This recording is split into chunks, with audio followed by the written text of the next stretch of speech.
नमस्कार दोस्तों, आप सभी का स्वागत है हमारे चैनल जिसका नाम है श्री एजुकेशन।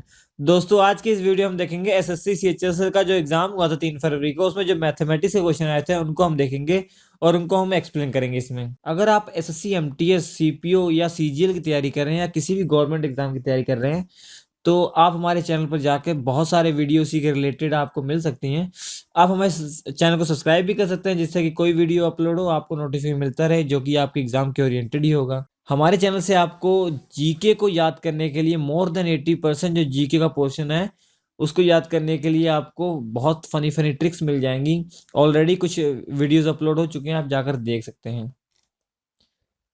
तो आइए देखते हैं कौन कौन से क्वेश्चन आए थे मैथमेटिक्स के 3 फरवरी को एसएससी सीएचएस के एग्जाम में। देखिए पहला क्वेश्चन आया था tan a/2 और दिया गया था कि sin a/2 की वैल्यू कितनी दी गई थी, x दी गई थी। x की फॉर्म में tan a/2 का आंसर लिखना था। तो देखिए बहुत इजी क्वेश्चन था। tan a/2 को मैं ऐसे लिख सकता हूँ कि sin a/2 upon cos a/2 ऐसे लिख सकता हूँ। तो साइन a/2 ऐसे ही रहने देता हूँ मैं, और cos a/2 का फॉर्मूला मैं लिख सकता हूँ √1 माइनस साइन स्क्वायर a/2, क्योंकि फॉर्मूला यही होता है ना, साइन स्क्वायर a थीटा हो या कुछ भी हो a/2 plus cos square a/2 is equal to 1 होता है। ये दोनों एंगल सेम होने चाहिए, चाहे ये a हो चाहे a/4 कुछ भी हो। तो ये हो गया। तो यहाँ से देखिए साइन स्क्वायर a/2 क्या हो जाएगा 1 माइनस कॉस स्क्वायर a/2, तो अंडर रूट हटा देंगे तो अंडर रूट आ जाएगा, ये आ जाएगा। ठीक है, उसके बाद देखिए वैल्यू रख देंगे, साइन a/2 की वैल्यू कितनी दी हुई है, x दी हुई है, ये √1 माइनस एक्स स्क्वायर, तो ये हमारी tan a/2 की वैल्यू हो जाएगी, ये इसका आंसर आ जाएगा। ठीक, बहुत ईजी क्वेश्चन था। अभी एक क्वेश्चन दिया था ये 4, 13, 40, 120, इसके बाद में जो मिसिंग नंबर है वो पूछा गया है। देखिए इसके बीच में डिफरेंस कितना है 9 का, इसके बीच में डिफरेंस देखिए कितना है 27 का, इसके बीच में डिफरेंस कितना 60, 17 से 81 का। अब देखिए ये जो डिफरेंस चल रहा है वो किसका, 3 का स्क्वायर का डिफरेंस है, 3 की क्यूब का डिफरेंस है, यहाँ पे 3 की पावर 4 का डिफरेंस है। तो यहाँ पे जो डिफरेंस होगा वो 3 की पावर 5 का होगा, मतलब 243 का डिफरेंस होगा। तो यहाँ पे नंबर हमारा क्या आ जाएगा, ये 4, 6 और 2, 364 नंबर हमारा आ जाएगा ये। ठीक है, 364 आ जाएगा। तो बहुत इजी क्वेश्चन था ये। एक क्वेश्चन दिया गया, नंबर दिया गया था, वो पूछा गया था कि 11 से वो डिविजिबल है या नहीं। तो 11 से वही नंबर डिविजिबल होते हैं जिनको जो जिनके डिजिट को पहले वो किया जाए सब्ट्रैक्ट फिर एडिशन, फिर सब्ट्रैक्ट फिर एडिशन, जो नंबर आया वो अगर 11 से डिविजिबल हो, जैसे 1331।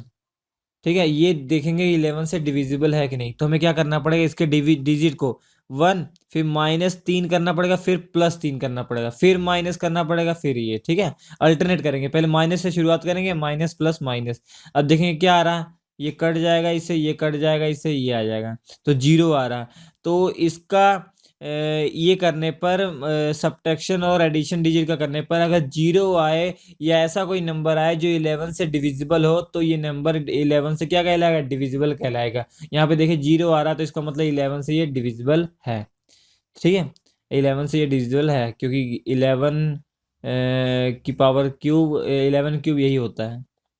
अब ये देखते हैं 728 11 से डिविजिबल है कि नहीं। तो क्या करेंगे, 7 करेंगे, -2 करेंगे, +8 करेंगे। अब देखेंगे ये कितना हो जाएगा 5, एक 13 आ रहा, तो ये डिविजिबल नहीं है। तो ये डिविजिबल क्या है, नहीं है। ठीक है, अब देखिए अब ये करेंगे 328 अगर देखते हैं, 328 को देखते हैं तो ये देखते हैं हम, तो ये क्या हो जाएगा आपका 3 - 2 + 8, तो ये 1 हो जाएगा, 1 + 8 9, ये भी डिविजिबल नहीं है। एक और नंबर देते हैं 781, ये देखते हैं 7 - 8 + 1, तो ये देखिए कितना आ रहा है 0 आ रहा है, इसका मतलब ये डिविजिबल होगा। डिविजिबल करके देखते हैं 11, 70, और 11 11 71 से ये डिविजिबल है। तो ये इस तरीके से डिविजिबिलिटी चेक करेंगे 11 की। बहुत इजी हो जाएगा आपके लिए कि कोई भी नंबर है उसके डिजिट को पहले एक बार माइनस करो, प्लस करो, मतलब सब्ट्रैक्ट एडिशन करते जाओ, जो डिजिट आया है वो या तो जीरो है तब भी डिविजिबल होगा, या ऐसा कोई नंबर आ जाए जो 11 से डिविजिबल हो, जो 11 से भाग हो जाता हो उसका पूरा पूरा, तो ये कहलाएगा डिविजिबल कहलाएगा उससे। ठीक है। अब ये क्वेश्चन दिया गया था, दो कार हैं, एक कार है, दो कार है, कुछ डिस्टेंस तक जाना था, डी डिस्टेंस तक जाना था। ये इसको जो टाइम लगा है, ये पहले पहुंच गई, इसकी स्पीड 54 थी, इसकी स्पीड कितनी दी है 36 दी है, ये पहले पहुंच गई है, इसको मैंने मान लिया टी टाइम लगा। और ये जो है 3.5 आवर डिफरेंस है टाइम का, मतलब ये लेट पहुंची है, इतना 3.5 आवर लेट पहुंची है। तो इसको कितना टाइम लगा होगा पहले वाले को, दूसरे वाले को, इसको 36 वाले को, टी प्लस 3.5 लगा होगा। तो बहुत इजी होगा, डिस्टेंस सेम है, और डिस्टेंस इज इक्वल टू क्या होती है, वेलोसिटी इंटू टाइम। इसका क्या हो जाएगा v1 इंटू टी वन, इसका क्या हो जाएगा, इसकी डिस्टेंस वही है d is equal to v2 into t two, इक्वल कर दिया। तो d इज इक्वल टू क्या हो जाएगा, v1 t1 is equal to v2 t2। v1 इसकी वेलोसिटी कितनी दी है 54 है, टाइम कितना लगा t मैंने मान लिया, इक्वल टू उसको कितना टाइम लगा, उसकी वेलोसिटी कितनी है 36, को टाइम कितना लगा t प्लस 3.5, बस खत्म। ये हो जाएगा 9 से कट जाएगा, 6 से, ये 4 से हो जाएगा, ये 60 हो जाएगा, इज इक्वल टू ये 40 हो जाएगा, प्लस 4 इंटू 3.5 मल्टीप्लाई कर देंगे। ये देखिए इधर आ जाएगा, ये 60 में से 40 माइनस होगा, कितना हो जाएगा 2t, is equal to 4 into 3.5, ये 2 से ये कट जाएगा 2, तो t इज इक्वल टू कितना आ गया 7.7 आवर। टी इजिकल वैल्यू कितनी है 7, मतलब 7 घंटे लगे। इसको कितना घंटे लगे, इसको 7 घंटे लगे, क्योंकि टी की वैल्यू इतनी आ गई। अब डिस्टेंस निकालनी है तो क्या करेंगे, v1 t1 कर देंगे, distance is equal to v1 की वैल्यू कितनी है 54 इंटू टी1 कितना 7, ये हमारा आंसर आ जाएगा, ये डिस्टेंस आ जाएगी। ठीक है, ये तो बेसिक अप्रोच है ये वाला। ठीक, अब हम अगर ट्रिक की सहायता से करना चाहें, देखिए ट्रिक की सहायता से कैसे करेंगे, इसके बीच में स्पीड का डिफरेंस कितना है 18 किलोमीटर पर आवर का स्पीड है, तो 3.5 घंटे लगते हैं, मतलब 3.5 घंटे बचते हैं, 3.5 आवर बचते हैं। अगर ये डिफरेंस 54 का हो जाए, अगर ये डिफरेंस कितना हो जाए 54 का हो जाए, तो 18 3 54, 3 गुना डिफरेंस स्पीड में और बढ़ जाए, तो कितना हो जाएगा 3.5 इंटू 3, ये इतना टाइम और लग जाएगा। मतलब इतना डिफरेंस कब होगा, जब इसकी स्पीड जीरो हो जाएगी, मतलब ये चली नहीं, इसको मैंने मान लिया गाड़ी को चली ही नहीं है। अब ये जो टाइम लगा है, इसको टाइम लगा है, इसको यहाँ से यहाँ जाने में टाइम लगा होगा कितना 3.5 इंटू 3, और डिस्टेंस निकालनी है, तो डिस्टेंस इज इक्वल टू क्या आ जाएगा, इसकी स्पीड इंटू ये वाला टाइम 3.5 इंटू 3, वही आंसर आ जाएगा सेम। बहुत इजी हो जाएगा ये भी। ठीक है, तो इस तरीके से भी आप सॉल्व कर सकते हैं। ये मैं टाइम एंड डिस्टेंस का, जब आपको हमारे वीडियो मिल जाएंगे थोड़े दिन में, एक दो दिन में, तो उसमें आपको बहुत अच्छी ट्रिक्स मिल जाएंगी, कोई भी क्वेश्चन आप ट्रिक की सहायता से करेंगे। देखिए बहुत इजी क्वेश्चन है, a can do 1/2 of work in 30 day. अगर 1/2 काम 30 दिन में करता है, तो ए उसी का पूरे काम को कितने दिन में करेगा, 60 दिन में करेगा ना। आधा काम करता है 30 दिन में, तो पूरा काम कितने में करेगा, 60 दिन में करेगा। अब बी देखिए, बी क्या है, 2/3 काम 10 दिन में करता है, तो पूरा काम कितने दिन में करेगा, तो 10 इंटू 3/2, वही उल्टा कर दिया, इसको भी ऐसे किया था हमने। देखिए ए कितने दिन में कर रहा, 30 दिन में, तो 1/2 काम, मगर फिर 2/1 काम कितने दिन में करेगा, ये पूरा काम, तो 2/1 से मल्टीप्लाई करते 60 आएगा, तो पूरा काम क्या करेगा इसमें करेगा। अगर 2/3 जो काम है वो 10 दिन में करता है बी, तो पूरा काम करने के लिए क्या करना पड़ेगा, 3/2 से मल्टीप्लाई कर दिया, कितना आ गया 5, 15 दिन में कर रहा है। तो इसका मतलब क्या आ गया, ए किसी काम को 60 दिन में करता है, बी इसी काम को 15 दिन में करता है।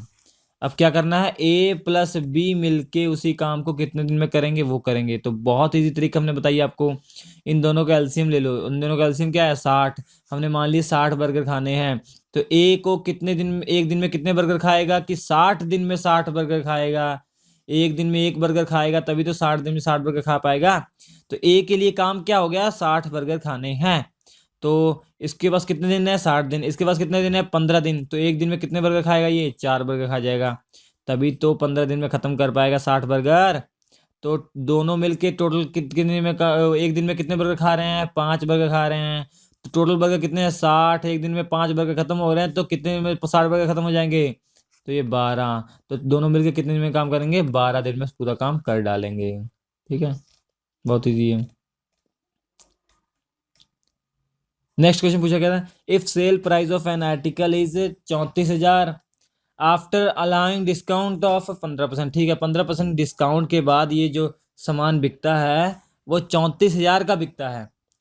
अब 36.5% डिस्काउंट अलाउ होने के बाद वो सामान कितने का बिकेगा? बहुत इजी क्वेश्चन है ये। देखिए, इसको शॉर्ट ट्रिक से मैं बताऊंगा जब मैं प्रॉफिट एंड लॉस पढ़ाऊंगा, बहुत शॉर्टकट बताऊंगा आपको। वो एक ही लाइन में सारे क्वेश्चन, जितने भी डिफिकल्ट क्वेश्चन होंगे एक ही लाइन में हो जाएंगे। सबसे पहले हम मान लेंगे सामान का जो सेलिंग प्राइस है वो 100 रुपीज है। अब देखिए, पहले केस में कितने का बिक रहा है? 15% डिस्काउंट पे बेच रहा है। तो पहले केस में जो कितने का बिक रहा है? ये पहले केस में 85 का बिक रहा है। दूसरे केस में कितने का बिक रहा है? 36.5% डिस्काउंट पे बिक रहा है। मतलब ये कितने का बिक रहा होगा? 100 माइनस 36.5। सेलिंग प्राइस इतना है एक्चुअल में, जब 15% डिस्काउंट दिया तो इतने का बिका। अब 36.5% डिस्काउंट दिया तो कितने का बिका? 100 माइनस 36.5 कितना हो जाएगा? ये हो जाएगा आपका 63.5। अब कितने का बिका? 63.5 का बिका। मगर जो 85 किसके इक्वलेंट है? 85 34,000 के इक्वलेंट है। तो हमें बताना है ये किसके इक्वलेंट है। ये इसका सेलिंग प्राइस बताना है। ठीक है, तो ये प्रोपोर्शन सेम है। देखिए, 85 का सामान अगर बिकेगा तो मतलब 34,000 ये हो रहा है, इक्वलेंट है। तो अगर 63.5 में सामान बेचना है तो एक्चुअल में किसके इक्वलेंट होगा ये निकालना है। तो x इज इक्वल टू आ जाएगा 63.5 अपॉन 85 इंटू 34,000। तो शॉर्टकट से होगा, डायरेक्ट जो आंसर आएगा उतने का सामान बिकेगा तब जाके इतना डिस्काउंट मिलेगा। बहुत ईजी है। तो ये क्वेश्चन आए थे जो एसएससी CHSL का एग्ज़ाम हुआ था 3 फरवरी को, इसमें क्वेश्चन आए थे। अगर आपको हमारा वीडियो अच्छा लगा हो तो प्लीज़ लाइक कीजिए। हमारे चैनल को आप सब्सक्राइब कर सकते हैं, आपको वीडियो अब मिलते रहेंगे। ये वीडियो आपके एग्ज़ाम के ओरिएंटेड होंगे जो कि आपके लिए बहुत ही बेनिफिशियल होंगे। हमारा ये वीडियो देखने के लिए आपका बहुत बहुत धन्यवाद।